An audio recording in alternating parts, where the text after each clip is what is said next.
interesting. Well, all are very interesting, but this one particularly from a personal point of view, because we have Mr. Gerald Powder, who is going to present the other paper, description of it is really pre-recorded, so description of a simulated environment developed for validating CFS autonomy. So we turn over to the pre-recording. Thank you. Good morning. The presentation this morning is entitled The Description of a Simulated Environment for Validating CFS Autonomy. After the introduction, we will state objectives and methodology and follow on literature with the literature review, design and implementation of simulated environment and results. The intelligence problem represents a huge challenge for the scientific community and of necessity was subjected to problem decomposition. According to Katan et al., problem decomposition simplifies complex real-world problems to better cope with them, and thus requires a good understanding of the problem domain. However, they observe that the wrong decomposition may actually increase a problem's complexity. Decomposition of the properties of intelligence by the scientific community led to the rise of symbolic, sub-symbolic, and hybrid architectures. Despite much progress made in all these fields, integration challenges arises at all levels. The addition of cognitive functionality to the aforementioned system further exacerbates the problem. Pound et al. Introduced the cognitive function synthesis conceptual framework to artificial general intelligence. The authors posit that CFS could form the basis of a plug-and-play interface layer between deliberative symbolic and reactive symbolic layers in hybrid cognitive architectures.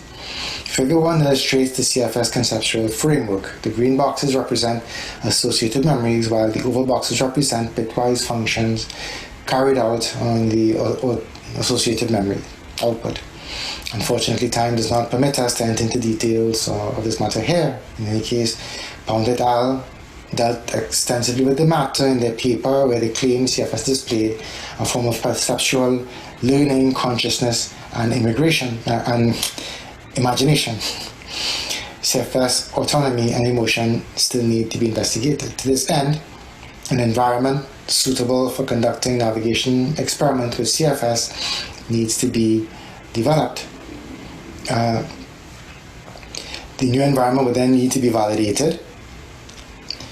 Results from other experiments need to be identified for use as CFS benchmarks, metrics, and only then could CFS performance be validated.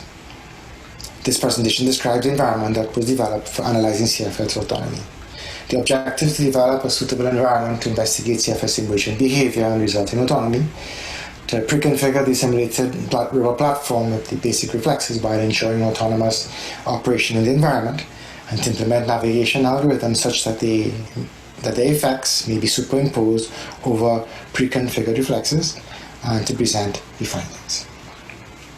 The methodology would be to review existing platforms referenced to in literature, to identify a suitable robot platform, to select an appropriate robot simulator for environment design, to design and implement the environment, present results. The candidate platforms in the table were identified by various surveys. The Pioneer 3DS was chosen as the platform for these simulated experiments. Subsequent surveys did not affect the decision to use the Pioneer platform. Figure 2 illustrates the robot platforms and the environment used in the experiments.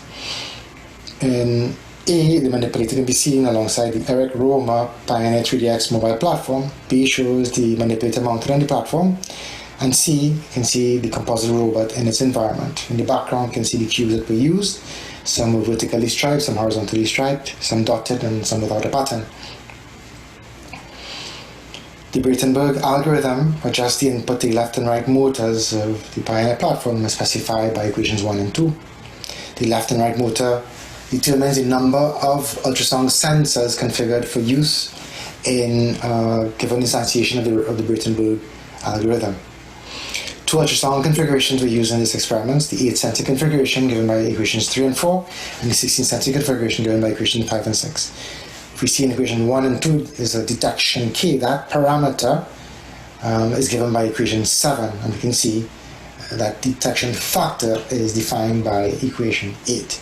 Now, the parameters in equation 8, max limit and no detect limit, were taken from table 2, which specifies, you can say, 2 columns of parameters. You have to remember that the Pioneer model did not come with equipped with a bumper. At least the simulation didn't come equipped with a bumper. And to compensate for this, the Braitenberg algorithm, used in conjunction with ultrasound sensors, was adapted to be used for both a contact collision reflex as well as an obstacle avoidance reflex. Early attempts to use to configure robot behavior based on light sensors were abandoned due to difficulty in using diffuse light as cues. In lieu of light, images captured from the main vision sensor were subjected to segmentation, such that dark range colors and bright range colors were used as cues in a biomimetic sense. The Braitenberg algorithm was used in conjunction with the vision sensor images. The state diagram governing the platform reactive behavior can be seen in figure 3. In states 2, 4, 8, and 12, the vision sensor output was partitioned such that the number of dark range pixels on the left and on the right, you can say number of dark range pixels on the left of the image determine the output in the right motor and vice versa. In the go dark, that is states 2 and 8, the sum of the dark colored pixels to just the left and the right of the center line of the image were used to determine the right output to the right and left motor respectively. And in the darkened peripheries, that's states 4 and 12, the sum of the dark colored pixels on the extreme left and the extreme right of the center of the image was used to feed the output of the right and the left motor respectively. Similarly, in roaming state 1, if the cube was within the robot's field of vision, the number of bright range pixels to the right side of the image was used to determine the output of the left motor and vice versa. This allowed the robot to move toward the cube while the manipulator would descend to a standby position to grab the cube. In the absence of a cube in state 1, both motors were equally powered, pushing the robot forward. State 6, 7, 10 and 11 ensure that the robot never venture too far beyond the enclosed area. Once beyond the enclosure, a preset value is applied to one of the motors to ensure that it turns to face the entrance of the enclosure. States 5 and 0 used to facilitate the manipulator's return to C4 position and remain immobile for a 10-cycle rest period. In states 3 and 9, when the robot returns to the recesses of the enclosure, the motors are also powered equally.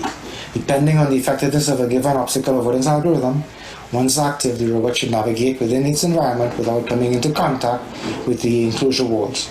In the absence of this algorithm, contact collision reflex system enables the platform to operate autonomously despite contact with the enclosure walls borders.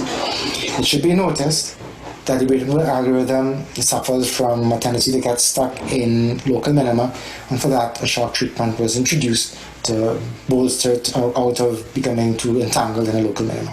Additionally, states 13 and 14 were used for this purpose. Figure 4 shows a bird's eye view of the enclosure and illustrates the results of the full 7,000 cycles of typical robot performance when using a sensor configuration.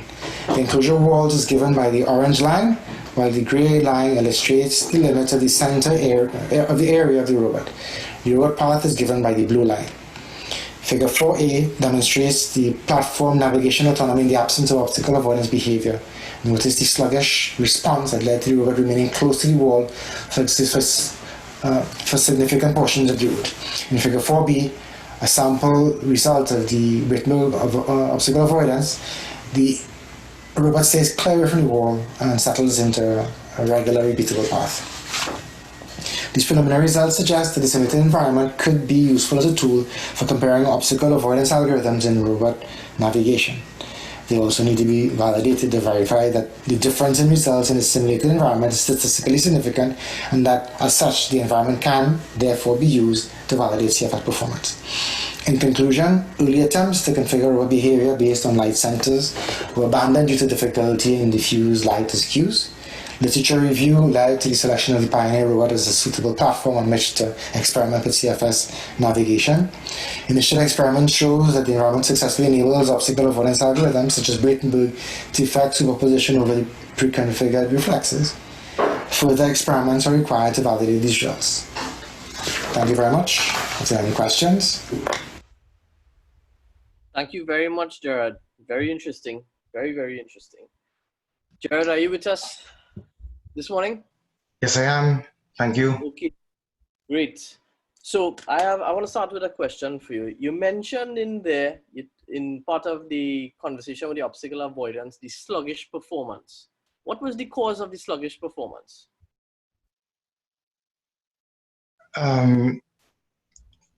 The ultrasound sensors the results were presented were for the 8 sensor configuration, which only use the 8 forward ultrasound sensors of the rover platform. The Pioneer comes with 16, it comes equipped with 16 ultrasound sensors. By only using the forward 8, being close to the barrier, to the enclosure, you can say if it's angled a particular way, it doesn't really sense its proximity, and so therefore it continues very close.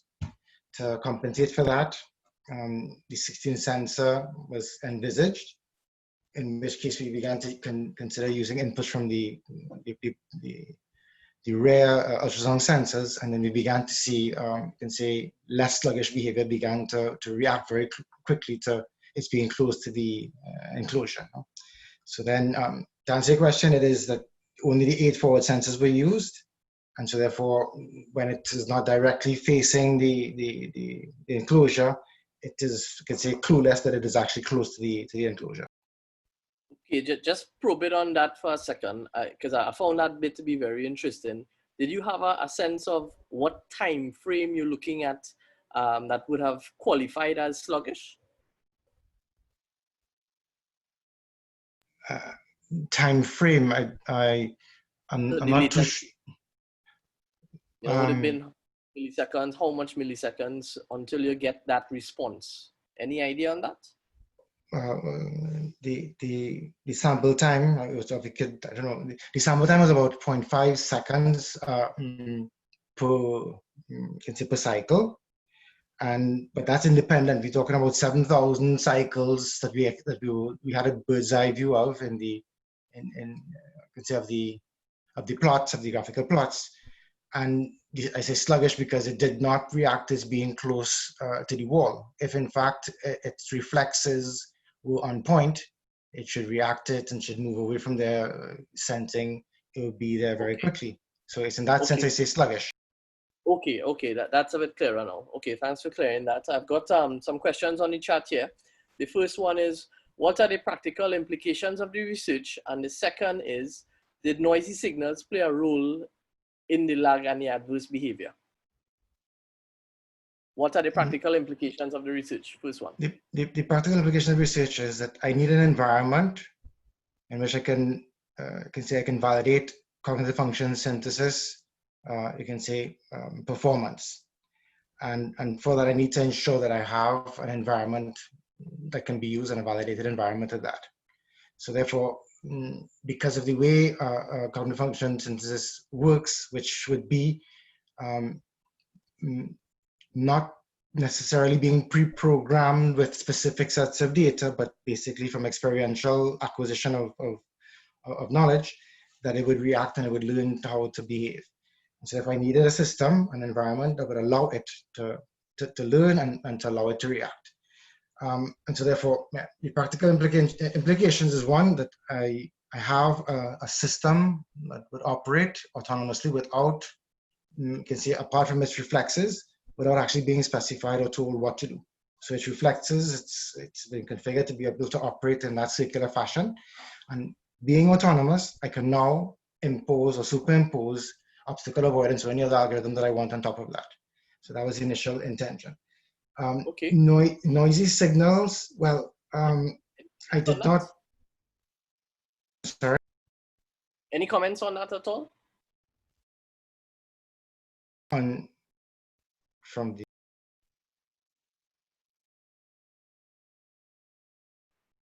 Okay, so then do I answer the next question? Yeah, The sure, question. go ahead. On the Right, so the noisy question, signal. Yeah, well, the question was, did mhm. noisy signals play a role in the lag and adverse behavior?